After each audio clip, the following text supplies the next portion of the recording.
crois qu'on peut ajouter autre chose à tout cela. Finalement, il y a le pathologique, il y a le pathétique de la situation.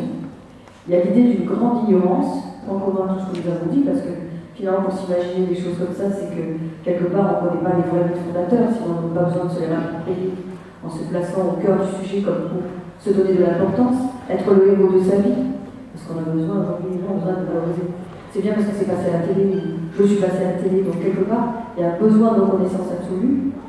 Et puis ce qui interpelle aussi dans cette idée d'absence de connaissance, donc de mépris de la connaissance, il y a tous ces égarements, parce qu'on arrive à des égarements absolus, qui fait que tous ces délires finalement sont auto-alimentés en permanence, et on se dit, bon, quand est-ce qu'ils vont trouver une contradiction? Mais la contradiction, finalement, ils ne la trouvent pas, puisque chaque fois qu'on va essayer d'amener quelque chose pour dire l'inverse, ça sera encore des choses à montrer. Par contre, ce qui est intéressant, c'est qu'il y a un autre axe qu'il faut peut-être aborder là-dedans, c'est l'idée de la croyance, associée à une forme de superstition. C'est pas la croyance fidèle, c'est la foi avec l'engagement, c'est associé à la superstition. Autrement dit, s'il arrive quelque chose à mon blog et qu'il arrive aussi quelque chose à mes amis, ce sont quand même deux chaînes de causalité complètement différentes, parallèles, c'est-à-dire qu'ils ne se rejoignent pas, hormis que nous sommes amis, nous avons parlé. Je peux déjà avec quelqu'un en disant, il m'est arrivé ça, oh ben alors moi tu n'évites pas la dernière, il est aussi arrivé ça.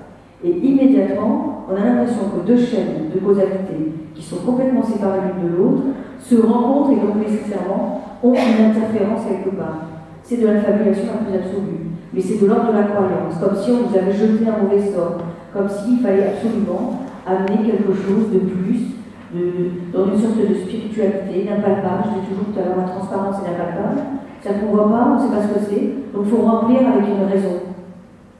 Et la raison de la raison, parfois, est une raison complètement incohérente. Et c'est là où c'est intéressant, parce que quand les choses donnent l'impression de se tenir, c'est que ça donne l'impression que ça a du sens, pour autant la totalité n'est peut-être pas cohérente. Donc il y a peut-être une vigilance à avoir, du point de vue du savoir, de l'ignorance, de la foi, et puis par rapport à ce qu'on peut opposer à tout ça en étant crédible. Juste une remarque sur les stages ici, comme l'a dit Chérie, parce que ça vaut quand même le déplacement.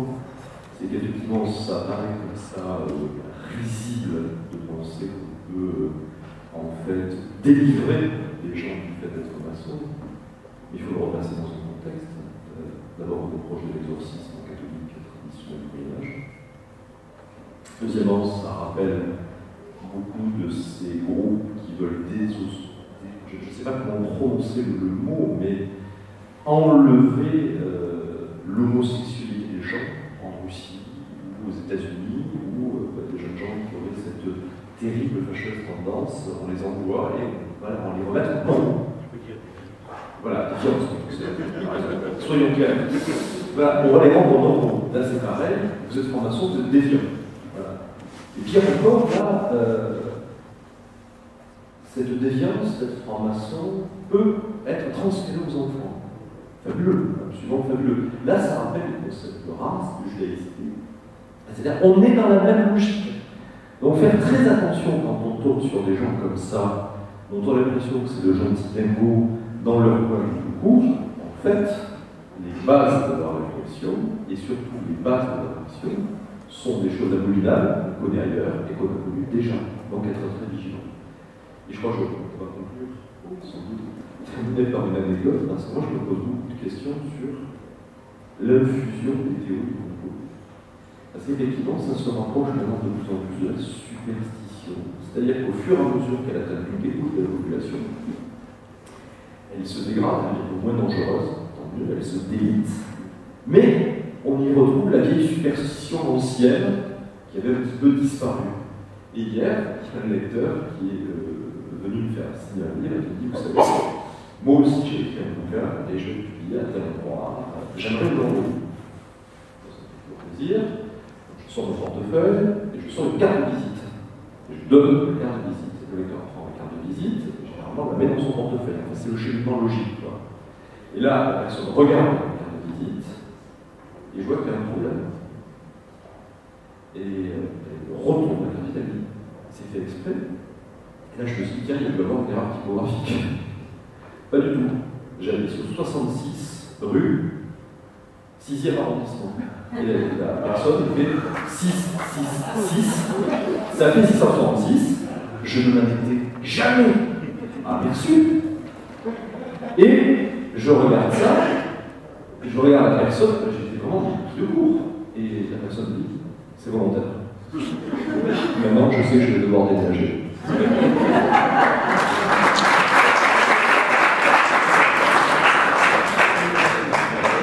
Finalement, j'ai très peur quand on est battu avec toi.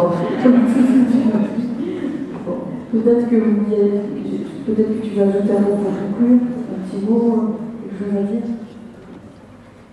Oui, peut-être une chose aussi. C'est vrai que c'est assez facile de dénoncer les complots, notamment contre ces animations. Maintenant, il y a aussi des maçons qui sont des tenants des théories du complot. Des maçons pour qui toute absence d'ascension professionnelle viendrait du fait qu'ils sont francs-maçons et que tout le monde s'est lié contre eux. Alors peut-être tout simplement ils sont nuls, ça arrive, il y a des maçons nuls. Ou alors qu'ils voient dans n'importe quel article une chaîne à laquelle appartient le journaliste, mais aussi le groupe de presse avec des moyens financiers, l'Opus Dei, etc. Et donc nous devons faire aussi attention à ne pas alimenter nos propres théories du complot, parce que c'est aussi une solution facile à tout ce qu'on peut être amené à nous reprocher à travers une ou l'autre affaire. Ben voilà, il y a des gens qui font correctement, plus ou moins correctement leur travail, il n'y a pas nécessairement un complot derrière tout ce qui peut apparaître comme étant une intention vis-à-vis de la nation. Moi, je vais donner juste une petite conclusion philosophique. Finalement, dans tout cela, on voit beaucoup d'ignorance, on voit peut-être une absence de lucidité ou de volonté d'aller vraiment quérir le vrai, qui est un peu la quête du philosophe. Et puis, parallèlement à ça, on voit qu'il faut être quand même vigilant, parce que quelque part, à force de perpétuer ce genre de comportement, eh bien, quand on y réfléchit vraiment, on se rend compte qu'il y a une sorte de pathologie et que peut-être il faut aborder la question d'une autre façon que par la logique. Et ainsi, peut-être que ça permet de mieux comprendre le phénomène. Et toujours est-il que la croyance, la foi, l'ignorance, eh bien, on peut dire que c'est les moteurs, non seulement peut-être des théories du complot, mais aussi des théories de ceux qui considèrent qu'ils sont, soit parce qu'ils se considèrent comme francs-maçons, mais on les pourchasse parce qu'ils sont francs-maçons, ou inversement chercher des embrouilles un peu partout dans le complot. Tout ça, ça revient à un point commun qui est celui d'une forme de délire de la pensée, qui s'imagine par une sorte de paranoïa, être toujours la victime de quelque chose, et à un moment donné, le pathos, il faut quand même bien le relativiser ou le penser pour ce qu'il est. Et donc, je pense qu'en philosophie, on pense à réfléchir à sortir de cette opinion commune, pour essayer d'accéder à quelque chose un peu plus réaliste. Sur le coup, j'ai fini de parler en dernier, j'avais parlé en dernier, vous aviez commencé. On va peut-être laisser la place aux questions de la salle s'il y en a. Merci pour ce débat, messieurs. C'est une première fois que vous avez posé la main.